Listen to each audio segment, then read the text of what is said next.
What's up everyone, Worldwide Benny here again, and today we've got a bit of a shorter video, a bit of a different video. I'm going to be just going over the hotfix notes really quick and then give you some updates on the park and talk a little bit about my creative process. So in the background right here, you're going to be seeing some footage from my first ride in Cyber City. This first ride is a multiverse coaster and I've officially dubbed it Chop Shop. So if you've watched any of my other videos, you know I've been working on like a back alley block sort of queue line that ends up in a garage, and I knew I wanted the ride to be themed as like a car sort of thing, launching out of a garage, flying into city streets, weaving in and out of traffic. And as you'll see later on, the idea just came to me and it was like, boom, Chop Shop. Sick name. Of course it would be Chop Shop. It's in a garage. It's in a chop shop. You're going to be on a car, maybe escaping from the chop shop. It got stolen and they're trying to steal your catalytic converter, and now you're hitting the gas pedal and ramping out into the streets of Cyber City. So let's hit the hotfix notes real quick and then we'll jump into the rest of the video where you can see some of the updates on this ride, see some of the updates on Cyber City, and wrap up talking a little bit about my creative process. So bada boom, the hotfix 2, it's up on the screen. Guest flume use. Guests will be less likely to change their mind on their way to use a flume. The chance that guests will use flume to enter a pool has been increased. The weighting of flume prestige within guest decision making has been increased, so they're more likely to go to flumes versus rides. The chance of guests riding the same flume multiple times has been increased. That's good. I typically never ride a water ride, just once at water parks. Love water parks, by the way. Guests will now find full pools less desirable. That's good. I've seen some clips of pools literally just packed to the gills. Very silly. Guest queuing behavior. Looks like we have some improvements there as well. Guests will now tolerate longer queues within reason and will use more of the available queue path, and queue times being reported by platforms with multiple slides attached will now display accurately. That is good. These changes will only affect new guests as they arrive in your parks and will not affect existing guests. So you better leave that park open for an hour to get a rotation on guests and get these updates rocking. There's a whole December update as well. I'm not going to go through the whole thing. The list is huge. I will leave a link to it in the show notes. But now let's get to the second half of the video and talk a little bit about Cyber City and the new ride Chop Shop. What's up guys? We're going to be doing a little live commentary on the back half of this video. It won't take too long. As you can see, some pretty decent changes to the ride so far, and just wanted to kind of walk you through what I've been working on.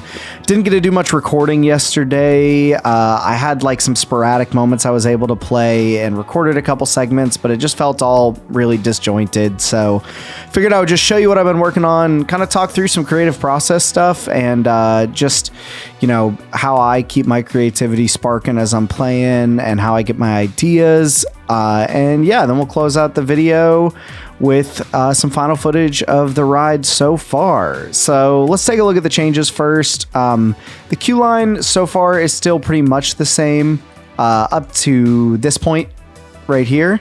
I have renamed this segment right here the block. Don't know what I'm going to actually name this city block yet. I had a working name earlier, but I have decided to name and fully theme the ride Chop Shop. Let's get over to that and talk through it. Actually, real quick, I just want to talk about this paint bucket here. I made a paint bucket that spilled over. It was simple to make, but I took way too long to do it because I didn't realize there were these little cylinder pieces. I looked kind of everywhere for them and couldn't find anything like it. So I was trying to use like line pieces to make a big circle. It was a mess. It legit took me like 20 minutes to make it. It was very silly, but now it's a little paint bucket. It looks cool. Yeah, that was just like a small thing I added for fun.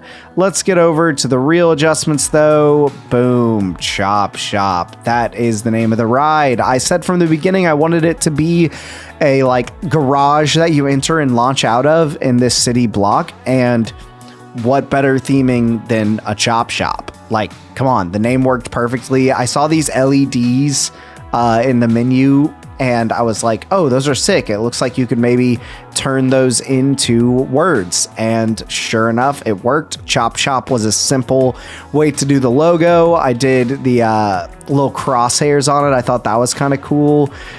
I mean, I'm stoked with how that turned out. And if you look at it with the lighting dimmed low, Like, dude, come on. That's so sick. Oh, yeah, very excited about that. I'll probably do some more green neon theming now that I've kind of dialed in the name of the ride.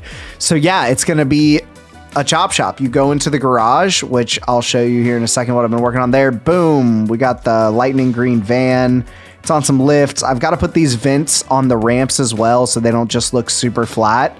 But I did some customizing to the car, added some extra windows, the lightning bolts, put some neon around it, and then I'm gonna theme the actual train cars themselves to also look like cars, and then it'll launch you out onto the street. I'm super excited to finally get to work on the actual coaster itself. I already have the layout done for it. I think it's pretty fun. I might do some multiverse spinning stuff. Haven't decided quite yet. Mainly picked this one because it had a car-sized car. And it seemed like it would be pretty easy to customize the square-ish shape. So yeah, really, really excited with how this theme is turning out. We got the oil stains down here. We got some stains on the garage doors. You know, the overhead fluorescence. It's just really, really cool. I'm super excited to get going on this ride more. But yeah, that's kind of the progress that's been made so far. My next goal before I jump into the actual ride itself is going to be to work on this queue area right here. Not going to do anything super complicated, but don't quite know what I'm going to do yet. And that's where the topic of my creative process goes and what I wanted to talk about at the end of this video. So the other day I was going through the Planet Coaster 2 subreddit and I came across a post of somebody saying like, man, I see all these people working on here and like it just bums me out because they're all so creative and have all these crazy ideas and like look at all that I've made. And it's just like, you know, he posted a thing of like a coaster that was kind of just thrown together in the middle of grass and he seemed a little bummed out. And I saw that and I was like, you know, I feel that it's an overwhelming game at times. It's a lot to jump into, and a lot of people think you need to like go into a park with, you know, all your creative ideas laid out and, you know, plan out like this is exactly how the park's going to be laid out. And I'm going to have a plaza here and I'm going to have a ride here and this pathway is going to work perfect and blah, blah, blah. And that's just really not the case. I got going on this park knowing I wanted to do sci-fi and just kind of rolled with it from there. And like you'll see from me coming up with the name Chop Shop, like the past 3 videos I've been working on this ride, I had no idea what the real theme of it was going to be. I just knew, hey, it's going to be on a city block. It's going to end up in a garage. I don't really know how that's going to look, how that's going to feel. And then just stumbling through menus, I came across these LEDs and thought I could make some letters. And next thing you know, I've got like the whole theme to the ride. I've got this cool green color idea going now. And it just, you know, helped me elevate and move into this next idea of doing like the, you know, oil changing station in a garage and, you know, doing the customizing on the van. And so really what I'm trying to get around to saying is for creativity in these games, so much of it comes down to just consistency. You know, obviously not everyone can play every day, but, you know, hop on. Even if you have no ideas, start pouring through the menus. You know, there are hundreds of scenery pieces in here, 3,156 to be exact, and just start scrolling through, start seeing what looks cool and, you know, what pops into your head. Go look at pictures of other theme parks. You know, think of something that you saw on TV that was aesthetically cool or in another video game that you thought was aesthetically cool and how you could spin it in this game to make it work. And then just start putting stuff down, you know, pen to paper, just start building and you will be pretty amazed with the ideas that you come up with by just building. You know, I didn't I didn't come into that day thinking, oh, I'm gonna build a paint bucket, but I got this decal right here and I started pasting them on the ground thinking I could make it look like paper. And as I was looking at them on the ground, I was like, this doesn't look like paper at all. This looks like paint. Oh, I should make a paint bucket. There's not a paint bucket in game. Bada boom, bada bang. Now I got to make one. Flexing my creative muscles a little bit, even if it's for something just super small and simple like that. Even if it doesn't turn out perfect, like this paint bucket's not perfect. It has some pretty harsh lines and no wear and tear, and I'm sure I'll double back and do more on it, but I'm not afraid to double back, not afraid to change things up. And you just got to kind of go with the flow. This game is all about getting in the flow of things. Some nights you're going to have really good ideas. Some nights you might have a dud and you might just make a paint bucket. And if you just make a paint bucket, that's okay. I'm happy for you. So yeah, that's all I wanted to talk about in today's video. Hope you enjoyed checking everything out. Super excited to work on the next one. Hopefully by the next video, we will be jumping into the actual building of the ride itself. I may just build this portion of the park over here we were looking at earlier on my own time. I mean, I'll record it. If it ends up really cool, then, you know, so be it. I'll make a video out of it. But this was kind of the main chunk of what I wanted this queue line to be, was the end of it. So hopefully we get to jump over to the ride next, because the layout's going to be pretty sick. I mean, you already see these cars on the street. Like, you imagine ripping through the street. Oh, look at that. It's so sick. Can't wait to do it. All right, enough for today, guys.